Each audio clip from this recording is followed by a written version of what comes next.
Bima, sebuah kota yang dianugerahi keindahan alam oleh Sang Pencipta. Bentang alamnya mempesona. Tak hanya itu, bentuk setiap bangunan di wilayah yang memiliki nama lain Danau Bojo ini pun menyimpan sebuah rahasia yang menanti untuk diungkapkan. Arsitektur bangunan yang ada di kota Bima sedikit banyaknya dipengaruhi oleh perjalanan panjang sejarah yang telah dilaluinya. Bila Anda perhatikan ketika Anda sedang berjalan-jalan di kota ini, banyak gedung-gedung yang dibangun berdasarkan bentuk segi delapan. Namun benarkah bentuk ini memiliki arti dan menjadi sebuah tanda masuk serta berkembangnya Islam di kota ini?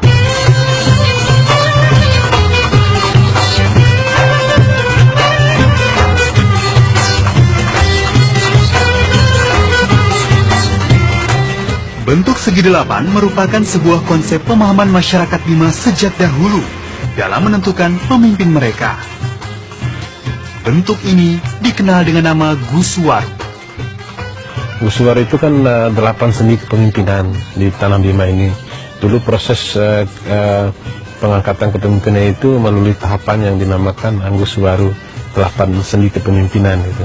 Antara lain ya harus bertakwa, harus memiliki ilmu pengetahuan atau kapasitas intelektual, kemudian harus orang yang berada di tengah-tengah masyarakat, harus orang yang bisa menyatukan kata dengan perbuatan, kalau dalam istilahnya gahirawi pahu gitu ya. Tak hanya menjadi inspirasi dalam pembangunan gedung di Bima, Guswaru ternyata juga memiliki kaitan erat dengan berdirinya sebuah masjid kuno yang menjadi awal mula pusat penyebaran Islam di tanah Bima, Masjid Kalodu.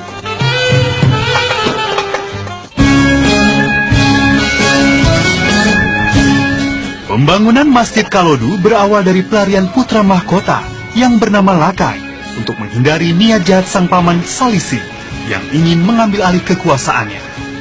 Lakai yang berencana mengambil alih tahta warisan ayahnya mencari bantuan dari para mubalik Sulawesi Selatan yang baru datang di wilayah Sape untuk menyebarkan agama Islam di Bima. Para mubalik pun menyetujui untuk membantu Lakai, namun dengan sebuah syarat. Lakai harus memeluk agama Islam dan membantu menyebarkannya di tanah Bima. Tanpa diduga, sang putra mahkota ini dengan senang hati memeluk agama Allah ini. Tepatnya sejak 15 Robiul Awal 1030 Hijriah atau 7 Februari 1621 Masehi, sang putra mahkota pun memeluk agama Islam.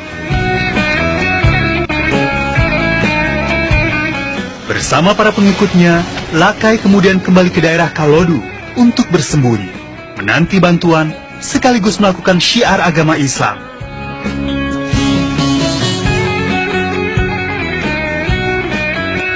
Semintas, memang tidak ada yang istimewa dari bangunan yang terlihat di belakang saya ini. Namun ternyata, saya menyangka bahwa bangunan ini merupakan sebuah masjid dan menjadi awal mula pusat penyebaran dakwah serta agama Islam yang ada di Bima.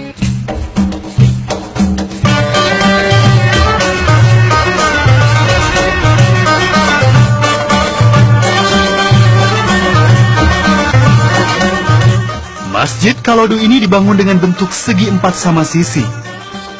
Hal ini merupakan simbol dari 4 orang putra dan keluarga kerajaan yang pertama kali memeluk agama Islam. Konsep Guswaru yang dipadukan dengan ajaran Islam pun mereka terapkan di dalam bangunan masjid ini. Hal itu terlihat dari letak dan bentuk tiang-tiang di tengah masjid yang membentuk segi 8. Selain bentuknya yang dibangun berdasarkan perpaduan adat dan agama, satu lagi yang membuat masjid ini semakin unik adalah tidak adanya mihrab atau arah kiblat yang biasa ditemui pada sebuah masjid. Ya, itu semua bentuk kamuflase sebenarnya, karena kalau ada mihrabnya kan kelihatan gitu. Melainkan mereka membangun dengan pola bangunan yang kalau dalam bahasa Bima itu kan Guswaru. Ada 8 orang pendirinya kan, 4 serangkai teman-temannya Lakai itu atau Abdul Kahid dengan 4 mubalik yang dari Makassar itu. Karena tidak adanya mihrab, maka ibadah sholat dilakukan dengan panduan arah terbenamnya matahari. Masuknya waktu sholat juga mereka tentukan berdasarkan bayangan dari sebuah tongkat yang diletakkan berdiri tegak menghadap matahari.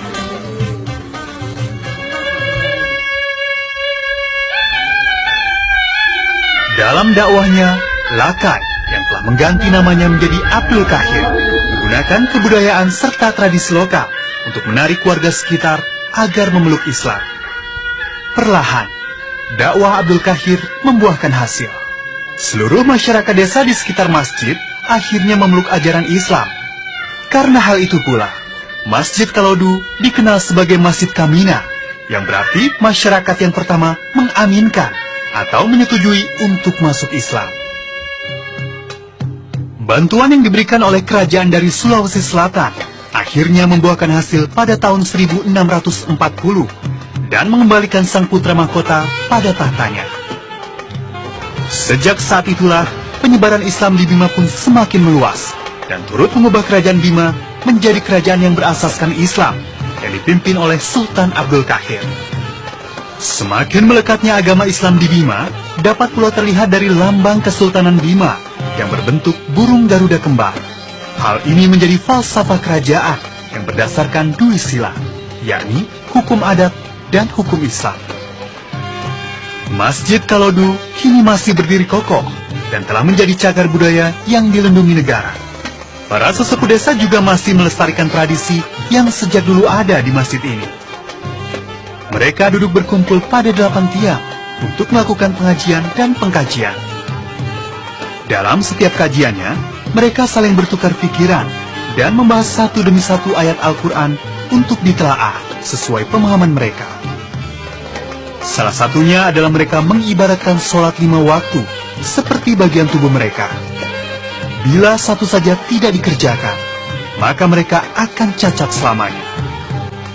Pengkajiannya seperti inilah, kan ada namanya buku pekihi, adanya namanya 2 kalimat yang memenuhi dunia dan langit, itu dia pengkajian. Nah, sehingga pada saat itu dia ingatlah, ketika saya ini adalah berbuat kan seperti itu dia, angan-angan dia, angan-angannya itu, maka angan-angan yang berbuat baik itu dikatakan ilham Allah yang Maha Kuasa. Ajaran agama Islam yang semakin melekat dalam keseharian masyarakat Bima turut pula berakulturasi dengan tradisi lokal. Salah satunya terlihat dari pantun lepas yang dulu berisi kisah percintaan dan hubungan manusia dengan manusia. Kini tradisi itu berubah menjadi pantun yang syarat dengan nuansa Islami, seperti ajakan mendirikan sholat dan mengingat kematian bila ajal telah tiba. Meski tanpa mihrab dan harus melalui konflik pada awal penyebarannya, pada akhirnya Islam telah mendamaikan dan memberikan ketentraman bagi setiap warga Bima.